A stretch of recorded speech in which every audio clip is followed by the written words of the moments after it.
los bendiga, sean bienvenidos a nuestro canal de YouTube. Esto es Código B y quien les habla es Diana. El tema que estaremos tratando en este nuevo video es la reforma. ¿Pero qué es eso? Pues te invito a que sigas conectado con nosotros para que te puedas informar. Hola. Remotamente han pasado casi 9 siglos. Desde entonces la humanidad sigue apegados, enajenados a las cosas del mundo y al dinero. Un ejemplo contrario a ello es Pedro Baldo, quien nació en Lyon, Francia, en 1140 y falleció en 1218. Este misionero inició su movimiento siendo precursor de la reforma de los protestantes, quien dejó a un lado el dinero, por ir tras un consejo de unos sacerdotes, quien le enseñó una cita bíblica en Lucas 18:22, que nos habla de Jesús y el rico. Pedro Baldo se identificó con esta palabra y decidió alejarse de las cosas vanas y depender totalmente de Dios. Este comenzó a ser libre, como dice la palabra de Dios: conoceréis la verdad y la verdad te hará libre. Concerniente a lo dicho, hago un hincapié. Quien quiera sea capaz de difundir en torno de sí la palabra de Dios. Posteriormente doy paso a Juan David Raga, quien les hablará de los demás precursores de la reforma. Gracias. Gracias, Paula. Vamos a hablar de otros personajes que fueron muy importantes en su época antes de la reforma, pero vamos a hablar de ellos de una forma muy rápida para centrarnos en lo que más importa, la palabra de Dios. El primero de ellos fue el inglés John Wycliffe. El segundo, John Huss. Y el tercero, Girolamo Savonarola. Entonces ese nombre me costó decirlo. Todos estos personajes tenían una cosa en común, o tuvieron una cosa en común. Todos tuvieron problemas con la Iglesia Católica de Roma en aquel entonces. John Wycliffe tuvo problemas con la Iglesia de Roma porque dijo que la Iglesia se estaba enriqueciendo y que Dios nos había llamado a enriquecernos. Algunos problemas que estos personajes tuvieron fue porque criticaban la forma en la que la Iglesia de aquel entonces, la Iglesia Católica, se enriquecía en Roma. Otros criticaron la forma en la que los líderes políticos y también los papas de aquel entonces abusaban del poder.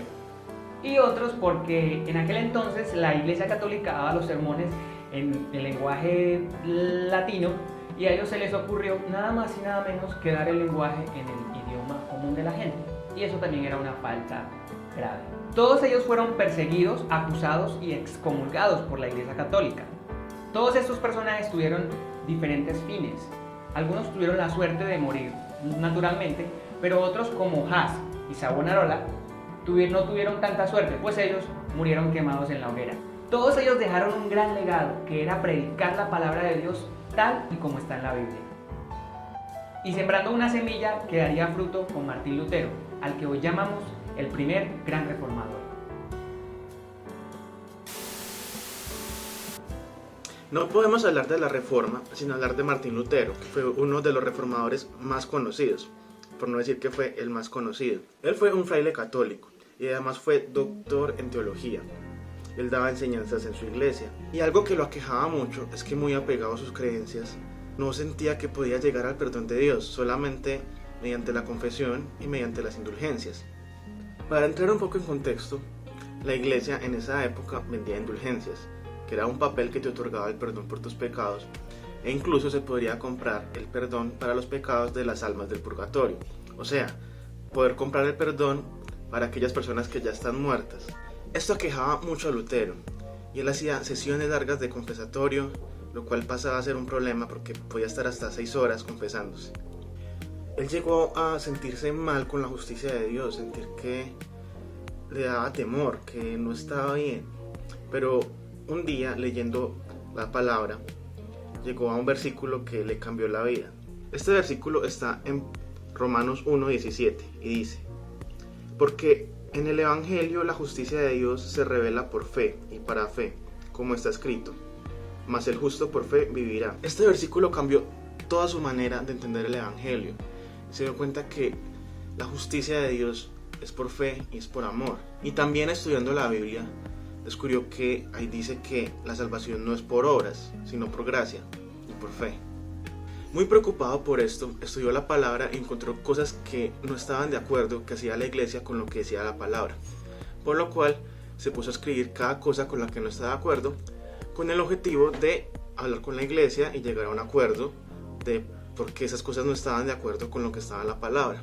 Debido a esto, escribió lo que se conocen como las 95 tesis de Lutero y las pegó en la puerta de la iglesia, que era donde se ponía en ese entonces los anuncios y donde se llamaba hacer un conversatorio. Y esta era la idea de hacer un conversatorio hablando de estas 95 tesis. Pero ¿qué pasó? Para entrar un poco en contexto, en esta época la gente no tenía acceso a la Biblia. Si quieren entender un poquito más acerca de esto, pueden ver nuestro video anterior acerca de la Biblia.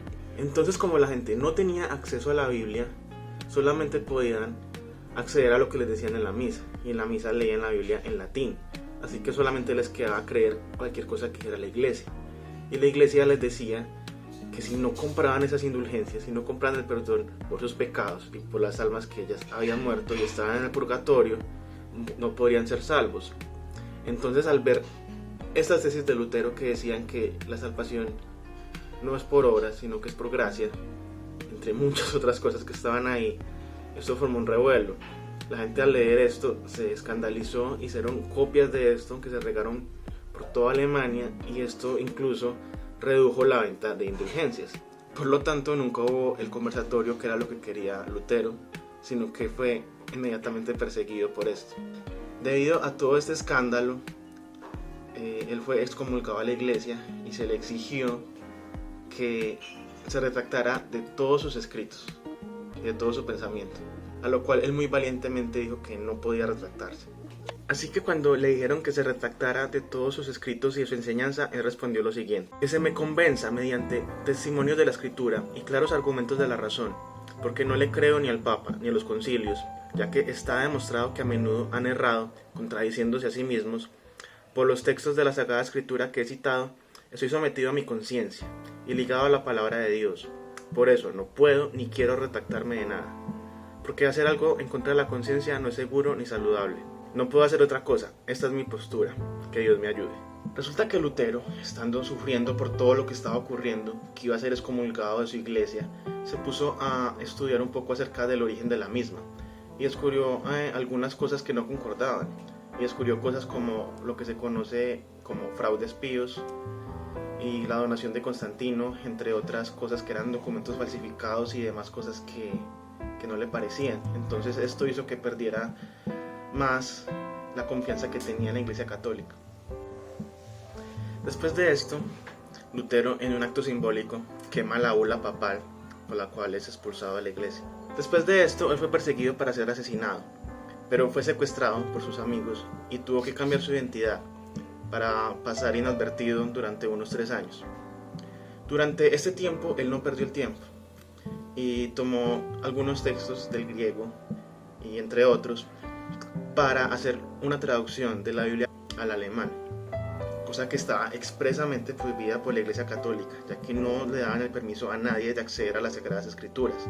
Así que hacer esa traducción de la Biblia, que si acaso la tenían en latín, al lenguaje común, pues que en este caso era el alemán, era algo que la Iglesia no iba a permitir, pero aún así él se dedicó a traducir esta Biblia a un lenguaje que todos pudieran entender. Él pasó el resto de su vida hablando de la palabra de Dios, tal y cual como estaba escrita. Aun cuando estuviera cansado, a donde quiera que llegaba, él siempre estaba predicando de la palabra, dando así inicio a lo que sería uno de los primeros pastores, tal y cual como los conocemos hoy, que no estaba con sus bases en unas normas inventadas, sino que su misión era transmitir la palabra de Dios tal cual como estaba escrita. Después esto dio raíz a lo que se conoce como las iglesias protestantes, y ahora Diana nos va a hablar un poco acerca de esto. El pueblo unido jamás será vencido. El pueblo unido jamás será vencido. Hoy protesto porque quiero ser libre de mi pecado. Hoy protesto porque quiero ser libre de todas las cosas que me ofrece el mundo que no me sacian. Hoy protesto porque quiero ser libre para seguir a Cristo. Ok, sigamos con nuestro tema. En esta parte del video les estaremos hablando sobre el término de los protestantes. Bueno, hablando en forma general, el término protestante se asocia a una persona que manifiesta un desagrado o una desaprobación hacia algo, o sea, todos aquellos que hacen una protesta, como es muy normal en nuestra actualidad. Pero siendo más específico en el ámbito religioso, que es lo que nos interesa en este momento, son movimientos cristianos que se separaron de la Iglesia Católica y a su vez crearon nuevas congregaciones. Ya escucharon de Martín Lutero, ¿cierto? Bueno, este señor acompañado de Juan Calvino impulsaron la Reforma Protestante a mediados más o menos del siglo XVI en diferentes países europeos y lo señalaron como padres de la Reforma Protestante. Pero ¿por qué pasó todo esto? ¿O qué motivos tuvieron estos señores para realizar o para iniciar todo este movimiento del protestantismo?